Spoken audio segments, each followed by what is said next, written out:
మధ్య అంకుల్ చాలా ఆందోళనగా కనబడుతున్నారు. ఏదో విషయంలో ఎవరో బెదిరిస్తున్నారేమోనని నాకు అనుమానంగా ఉంది. ఆయన ప్రవర్తన చాలా తేడాగా ఉంది. ఏంటి అంకుల్ అని అడిగితే ఏమీ చెప్పట్లేదు. ఈరోజు అరమరాల్లో ఒక కవర్ దాచారు. ఆ ఫైల్ నేను చూశాను. అందులో ఒక అన్నోన్ నెంబర్ ఉంది. మిగిలిన కాల్ డేటా అంతా బానే ఉంది. ఒక్క అన్నోన్ నెంబర్ మీదే మార్క్ చేసుంది. దాన్ని బట్టి నాకు అర్థమైంది ఎవరో ఫోన్ చేసి అంకుల్ని ట్రాప్ చేస్తున్నారు. ఆ విషయంలో నేను చాలా ఆందోళనకు గురవుతున్నాను. ఇప్పుడు కూడా నేను అడిగితే నాకేం చెప్పకుండా కంగారుగా బయటికి వెళ్ళిపోయారు. ఏం జరుగుతుందోనని భయం వేస్తుంది పార్దు. అందుకే నీకు చెప్తున్నాను. ప్లీజ్ ఈ విషయంలో హెల్ప్ చేయవా? నువ్వేం కంగారు పడకు రాము, నేను చూసుకుంటానా.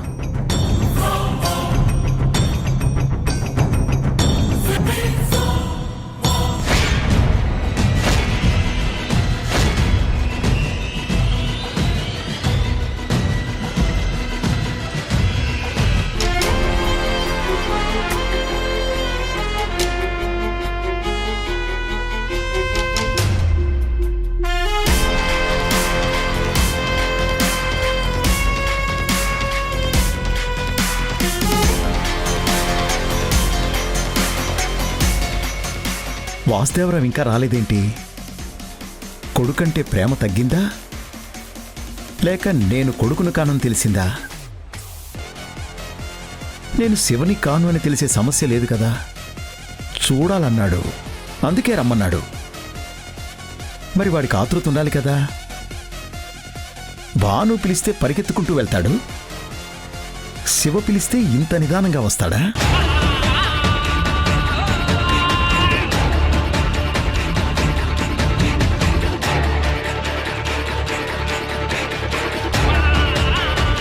అదేంటి, అక్కడి నుంచి ఇక్కడ కారు రావడానికి 5 నిమిషాలు సరిపోతుంది. పావు గంట అయింది, ఇంకా వెళ్ళి రాకపోవడం ఏంటి? రూట్ ఏమన్నా మారారా? అలా అయితే ఈ పాటికి మేడం నాకు చెప్పాలే. ఆవిడ కూడా ఫోన్ చేయలేదు.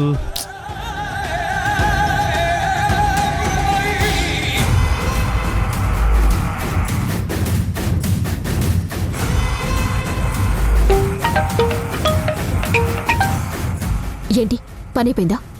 యాక్సిడెంట్ జరిగిందా? ఆ బాను పని అయిపోయిందా? ఏంట్రా ఏం మాట్లాడడం లేదు? గుడ్ న్యూస్ చెప్పు. నేను న్యూస్ కోసం వెయిట్ చేస్తున్నాను. మేడం వాళ్ళు ఇంకా రాలేదు మేడం, అందుకే మీకు ఫోన్ చేశాను. ఇంకా రాకపోవడం ఏంటి? ఇందాక ఫోన్ చేస్తే ఫాలో అవుతున్నానని చెప్పావు కదా, మళ్ళీ ఈ కొత్త మాటలేంటి? అదే మేడం, నేను ఫాలో అవుతుంటే వాళ్ళ కారు పక్కకి తీసి ఆపారు.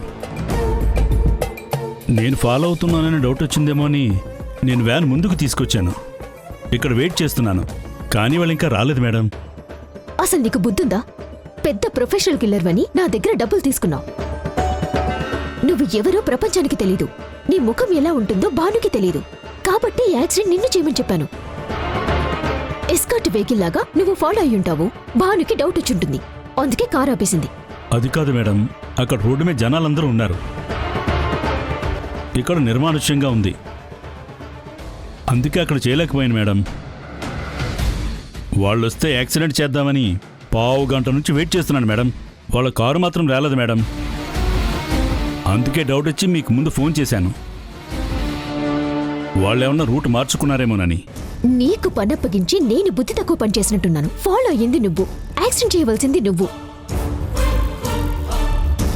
అసలు నీకు బుద్ధుందా? గుడ్ న్యూస్ చెప్తావని నేను ఎదురు చూస్తుంటే వాళ్ళు రూట్ మార్చుకున్నారు అని చెప్తావా? ఎటు వెళ్తున్నారని గూగుల్ మ్యాప్ని అడిగినట్టు మళ్ళీ నన్ను అడుగుతావేంటి? బుద్ధి లేకపోతే సరి.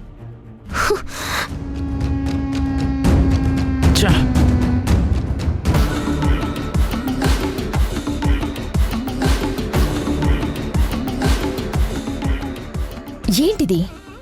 భానుకేమైనా డౌట్ వచ్చిందా? సమస్య లేదే. భానుకి తెలియకుండా చాలా తెలివిగా ప్లాన్ చేశాను. మరి కార్ వెళ్ళకపోవడం ఏంటి? వాళ్ళు వెళ్ళి తీరాలి కదా. అసలు ఏం జరుగుతోంది? మావయ్యకి తెలియకుండా ఒక పెద్ద పని సక్సెస్ చేసి మావయ్యకి సర్ప్రైజ్ ఇద్దామనుకున్నాను. కానీ భాను నాకు షాక్ ఇచ్చింది. అంటే మావయ్య సపోర్ట్ లేకుండా నేను ఇంత చిన్న పని కూడా చేయలేనా? అసలు ఎక్కడికి వెళ్ళుంటారు వీళ్ళు?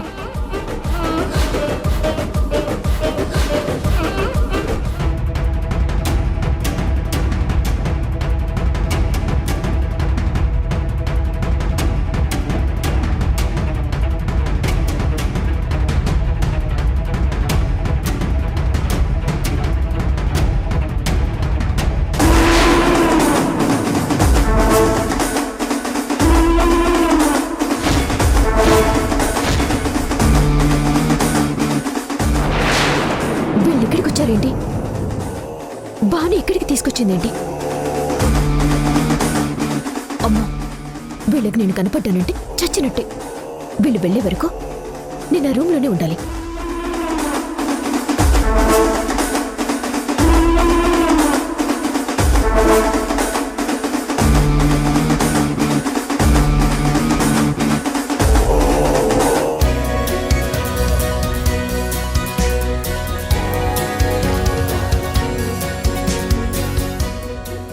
నమస్తే అండి, బాగున్నారా? బాగున్నాం కార్తిక్ గారు. ఎవర్రా? అదే అమ్మా, ఆ రోజు పాపతో కలిసి భాను నాట్యం చేసిందని చెప్పాను కదా, వాళ్ళే వీళ్ళు. ఓహో, మీరా? మా ఇంటికి రావడం నిజంగా సంతోషంగా ఉందండి. మీ గురించి భాను కార్తీక్లు చాలా చెప్పారు. అదంతా వాళ్ళ అభిమానం అండి. తొలి పరిచయంలోనే మంచి స్నేహితులుగా మారారు. నిజానికి భాను కూడా మంచి డాన్సర్ అండి. మీ కొడుకు కోడలు మంచి జంట. ఆ, అదేంటి పాప డ్రెస్ అంతా బురద కొట్టుకుపోయింది, ఏమైంది? పాపకి స్కూల్లో ఫంక్షన్ ఉందని వెళ్తుంటే ఎవరో వ్యాన్ డ్రైవర్ బురద కొట్టాడు. అప్పుడే భాను చూసి ఇంటికి రమ్మంటే మేమొచ్చాం. అయ్యో పాపం, ఆ పిల్లకి స్కూల్లో ఫంక్షన్ ఉందని వెళ్తుంటే ఇలా బురద కొట్టేశాడా? వాడు నా చేతికి దొరుకుంటే షూట్ చేసి పడేసేవాడిని. సర్లే కార్తీక్, రోడ్డు మీద ఇలాంటివి జరుగుతూ ఉంటాయి. అయినా ఎంతమందితో అని గొడవ పడతాం? అయినా సమయానికి భాను చూసి ఇంటికి తీసుకొచ్చింది కదా. భాను, పాపం తీసుకెళ్ళు, తనకి సారీ మార్చు. సరే అత్తయ్య. కావ్య రండి.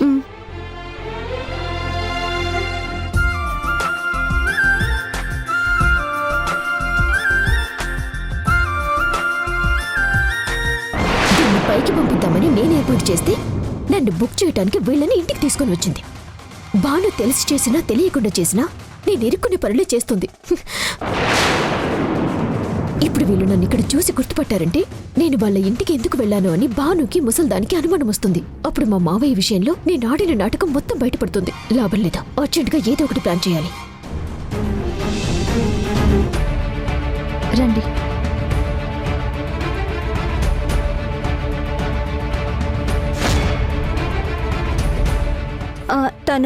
తను మా ఆడపడుచు, ప్రెగ్నెంట్. తను రెస్ట్ తీసుకుంటున్నట్టుంది. ఒక్క నిమిషం.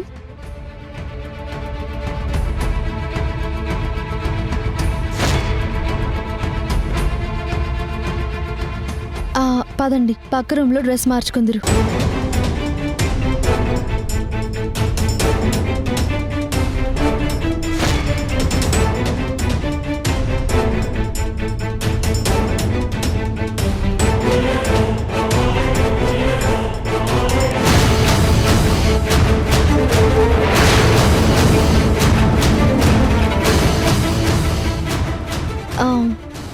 అదేంటి నీలిమా అలా వెనక్కి తిరుగున్నావు? మన ఇంటికి గెస్ట్లు వచ్చారు చూడు.